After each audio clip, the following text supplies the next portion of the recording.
mentioned earlier, these two videos are just going to give you an introduction to flash photography. There's so many different avenues you can go down, just like wireless flash technology itself. I mean, there's so many settings and ways of using it which vary between each model camera too. So I'm really just going to show you the concepts here, and depending on your camera you can look up further settings in your camera manual. Like you may have a model that allows you to do wireless flash photography straight from the camera. So if you want to do wireless flash photography and you don't have a camera capable of doing it, you can get these attachments to your hot shoe that allow for a wireless sync to a wireless flash. So even if your flash is not capable of doing wireless flash photography, you can have a adapter that fits on your hot shoe and another adapter that fits on your flash, and then they can talk to each other wirelessly. So we've gone through some basic concepts of using flash just in situations where it's too dark, or to freeze motion and fill flash. Now, one of the preferred ways that I like to use flash is using it with some kind of diffuser. Now what that is you somehow soften the flash look. Now a little bit of background about lighting is important here. If you have a really small point source of light, like the sun, although the sun's huge, when it's a long way away it's effectively a point source, you get really sharp shadows. And if you get a little pop-up flash too, that's also quite a small light source too, so you're also getting quite sharp shadows from that. And even an external flash, although the actual flash head is a little bigger, it's still prone to quite harsh shadows. So the idea of diffusers are to soften that. And to some degree you can use an external flash and bounce it up to the ceiling and use the ceiling as a big reflector, and that gives you a softer looking light. But one of my favorites is to actually use a diffuser on the flash. So I'm talking mostly about external flashes here. So this is my external 580EX for a Canon. So you get these diffusers that fit on top of the flash head like that.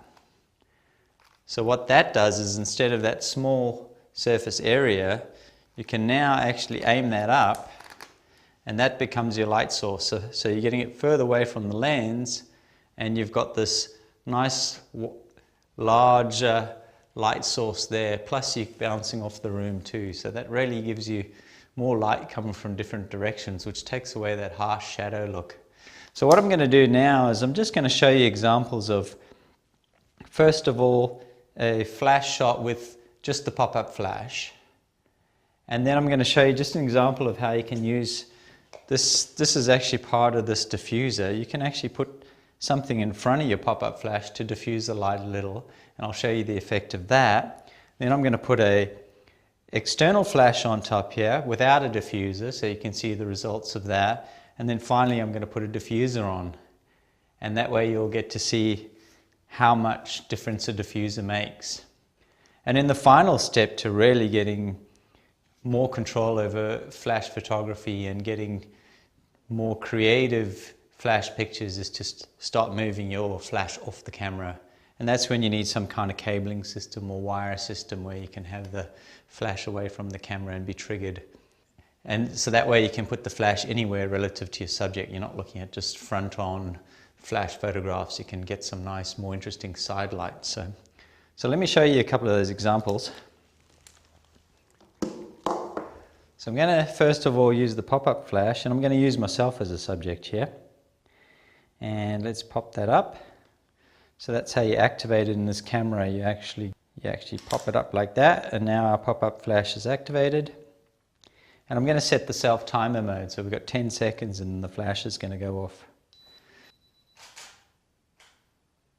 Okay, so that's straight flash, so that gives you an idea of pretty much straight front lighting, quite harsh, and pretty much the deer in the headlights look. Now I'm going to show you with that little bit of a diffuser on the front.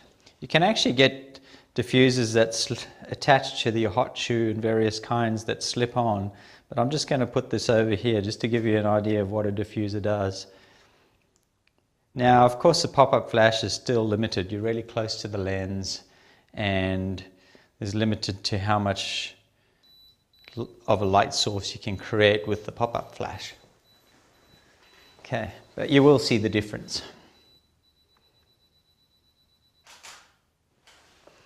Okay, so you can see now it's softened the light a little.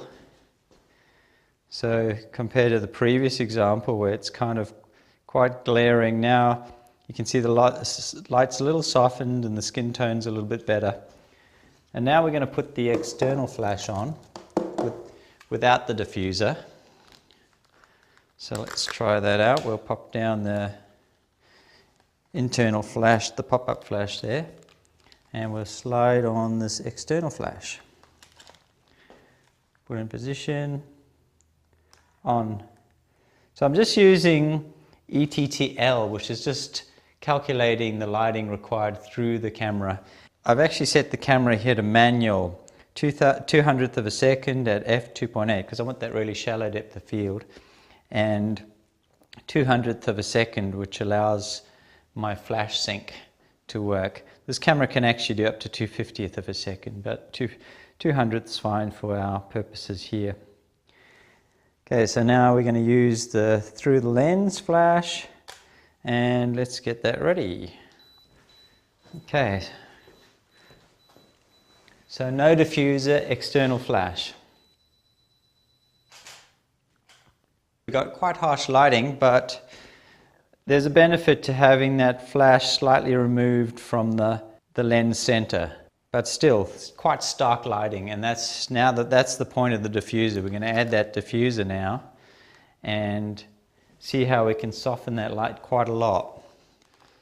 Okay, so adding that diffuser. Now with these diffusers, you can actually, with these particular diffusers, I tend to turn the flash sideways. And that's really useful when you're just shooting on the fly. I use this a lot in wedding photos actually. This is my favored method because in a wedding situation, a lot of the time it's kind of shooting on the run. You don't have time to set up lights and things like that. So you really want to have your diffuser with you all the time, on camera preferably. And although you can get much better lighting, you don't often have time with these weddings to do a dedicated setup with lights. So that way you can shoot like that, and so the light source is slightly high. It always looks strange if the light source is just too low, shining up like that. It really looks odd because we're not really used to seeing a lot of light coming from below rather than above. So you get that, gives you more of that horror look. So it's better to have your light slightly from above.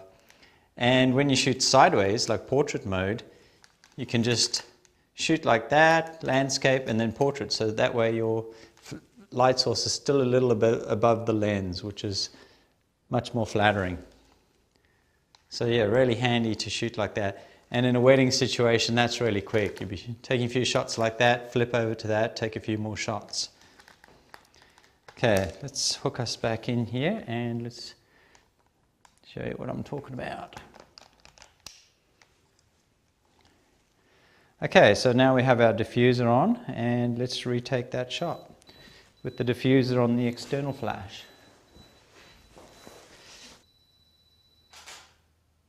Okay, so you can see much softer light now. I'm going to take one more there.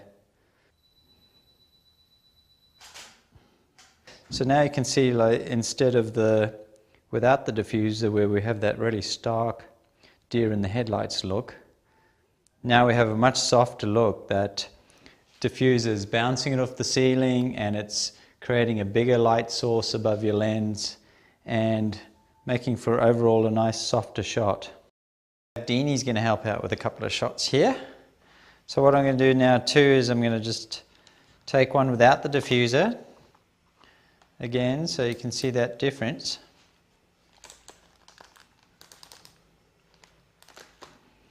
Okay, look at the camera, Missy.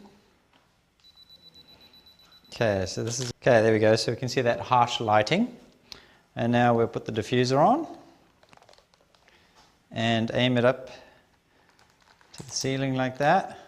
And then I'm going to show you how that can do portraits really easy too. Actually, I'm going to take it off here because this is really how I would use it if I'm doing a wedding. I'd be just hand holding the camera here, and I usually wouldn't be using live mode. I'll be through the lens so I can get a better, quicker focus happening. So let's make sure our diffuser's on tight. Okay, so this is how I'd really be using it in a wedding situation. I'd be locking on. Okay, so that's how I'd use it. And then if I want to do a portrait shot, just flip it over like that. Okay, look that way a little bit, miss. Now just look up to that light.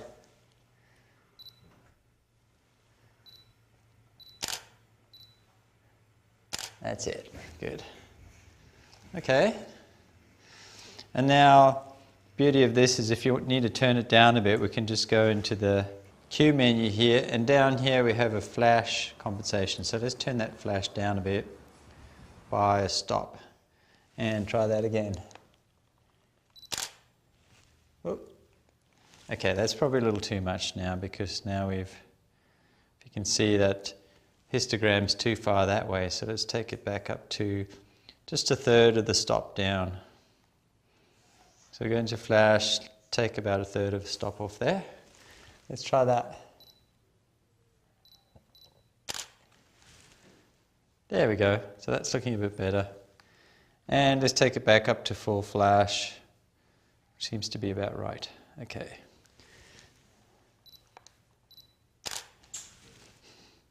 Goodbye, miss. Coolio. So you can see much softer light all around. Gives a much more flattering look.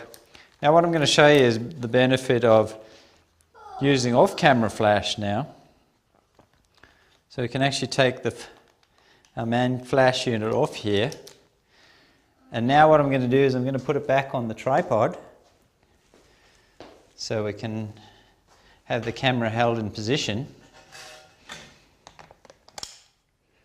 Okay, and we're going to have a drive mode of 2 seconds.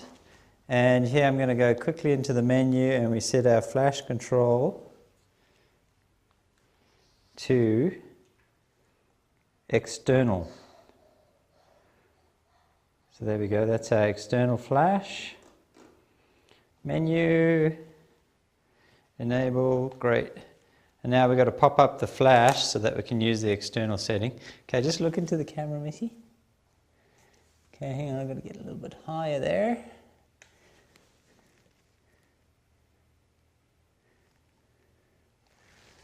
Okay, don't look at me, just look into the flash. We quickly set our main flash unit to slave.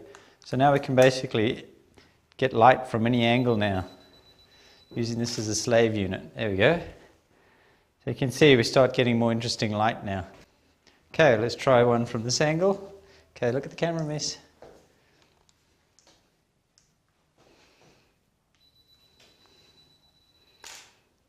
Okay, look towards me. So you can see how it starts giving that interesting kind of sunlit look, but not too harsh. Like normally a sun would give much harsher shadows than this. So this gives a really flattering light having a diffuser.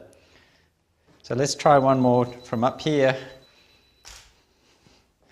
Great. Okay, now can you stay that side? And now, yeah, stay there. Now look up towards me, just like that. Yeah, stay in that position. Your head in that position, but look up towards me. Stand up, sit up straight a little bit. There we go. That's it. Okay, let's try that with a little bit of a smile. Nice. There you go, Missy. Lovely.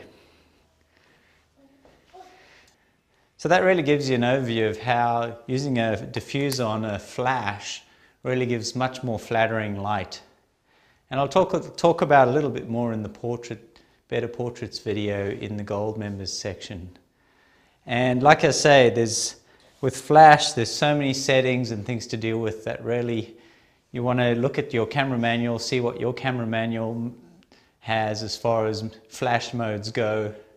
You can use the pop-up flash for fill flash and occasionally in scenes where you're fairly close to your subject, but like I say, not the most flattering light, so it's good to have some kind of diffuser, or better still, getting an external flash with a diffuser. So that gives you the basics of flash. So now we've covered all 3 points of the triangle. We've covered our composition and perspective. We've covered our light corner, which is exposure, color, and all the elements going into the light or the tonal values, which is all the exposure settings. And we've covered focus, and we've looked at depth of field and using fast shutter speed to freeze and slow shutter speed to blur motion. So that way we've got the whole photo triangle covered. So that gives you a good grounding. So now we're ready to leap into the more creative videos in the gold members area. Okay, thank you.